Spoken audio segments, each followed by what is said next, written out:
ರೇವತಿ ಅಮ್ಮನ ಒಳ ಕರ್ಕೊಂಡು ಹೋಗ್ತೀರಾ?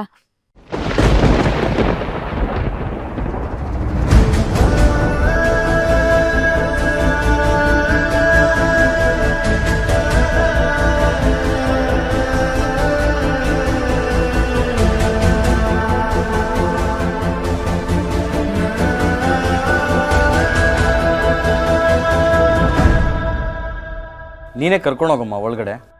ಇಲ್ಲ ಅಣ್ಣ, ಮಿಥಿಲಾ ಮೇಡಮ್ ಬರ್ಬೇಡ ಅಂದಿದ್ದಾರೆ. ಸರಿ ಹೋಗಲ್ಲ. ಸರಿ ಅಮ್ಮ, ನಾನೇ ಕರ್ಕೊಂಡು ಹೋಗ್ತೀನಿ.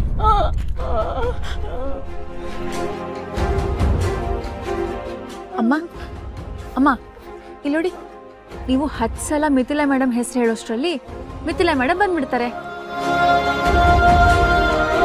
ಬನ್ನಿ ಬನ್ನಿಮ್ಮ.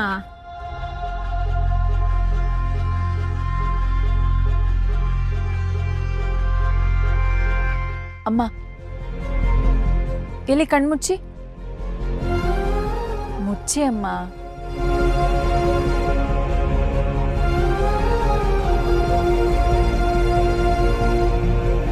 ಮಿಥಿಲ ಮಿಥಿಲ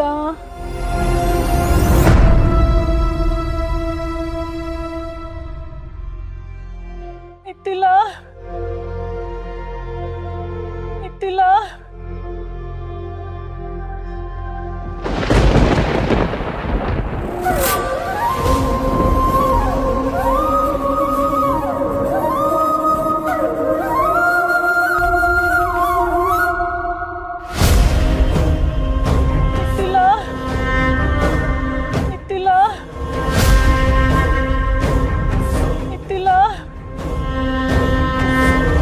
ರೇವತಿ ಆಂಟಿ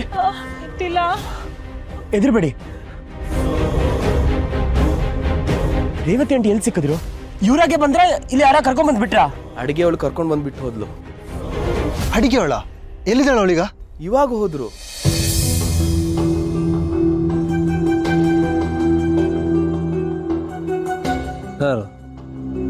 ಅಡಿಗೆ ಅವಳು ಮಗು ತರ ಸಮಾಧಾನ ಮಾಡಿ ಬಿಟ್ಟು ಹೋದ್ಲು. ಅಡಿಗೆ ಅವಳು ಇರ್ಲಿಲ್ಲ ಅಂದಿದ್ರೆ ರೇವತಿ ಅವರು ವಾಪಸ್ ಬರ್ತಾ ಇರಲಿಲ್ಲ.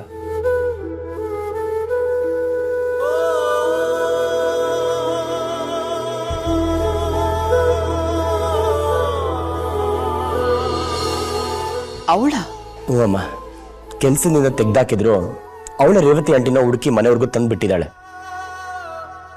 ಸೇಫ್ ಆಗಿ ಬಿಡೋ ಯೋಚನೆ ಇರೋರು ಮನೆ ಒಳಗೆ ಕರ್ಕೊಂಡ್ ಬಂದ್ಬಿಡ್ತಾರೆ, ಗೇಟ್ ವರ್ಗೂ ಅಲ್ಲ. ದೊಡಮ್ಮ, ಸೆಕ್ಯೂರಿಟಿ ಅವನು ಅಡುಗೆ ಒಳಗೆ ಒಳಗಡೆ ಬಿಟ್ಬಿಟ್ಟು ಬಾ ಅಂತ ಹೇಳಿದಾನೆ. ಅವಳು ನೋಡಿದ್ರೆ ಮಿಥಿಲಾ ಮೇಡಮ್ ಹೇಳಿದಾರೆ ಒಳಗಡೆ ಬರಬಾರ್ದು ಅಂತ ಅಲ್ಲೇ ಬಿಟ್ಟು ಹೋಗಿದ್ದಾಳೆ. ಸದ್ಯ ಅಷ್ಟಾದ್ರೂ ನಾಚಿಕೆ ಮಾನ ಮರ್ಯಾದೆ ಇದೆಯಲ್ಲ. ಅದ್ರ ಜೊತೆ ಮನುಷ್ಯತ್ವನೂ ಇದೆ. ಇಲ್ದಿದ್ರೆ ಈ ರಾತ್ರಿಲಿ ರೇವತಿ ಅಕ್ಕನ ಹುಡುಕೋ ಕಷ್ಟ ಅವಳಿಗೆ ಯಾಕೆ ಬೇಕಿತ್ತು? ಅದು ಅಲ್ಲದೆ ಅವ್ರನ್ನ ಜೋಪಾನವಾಗಿ ಮನೆ ತನಕ ಬೇರೆ ಕರ್ಕೊಂಡ್ ಬಂದು ಬಿಟ್ಟು ಹೋಗಿದ್ದಾಳೆ. ಕಳ್ಕೊಂಡಿರೋ ಕೆಲಸನ ಉಳಿಸ್ಕೊಳ್ಳೋ ಸ್ವಾರ್ಥ ಅಷ್ಟೇ, ಅದಕ್ಕೆ ತಂದ್ಬಿಟ್ಟಿದ್ದಾಳೆ. ಇಷ್ಟೆಲ್ಲ ಮಾಡಿದಾಳೆ ಅಂದ್ರೆ ಮತ್ತೆ ಕೆಲ್ಸಕ್ಕೆ ಬಂದ್ರೆ ಏನ್ ತಪ್ಪು? ತಪ್ಪು ತಪ್ಪೆ.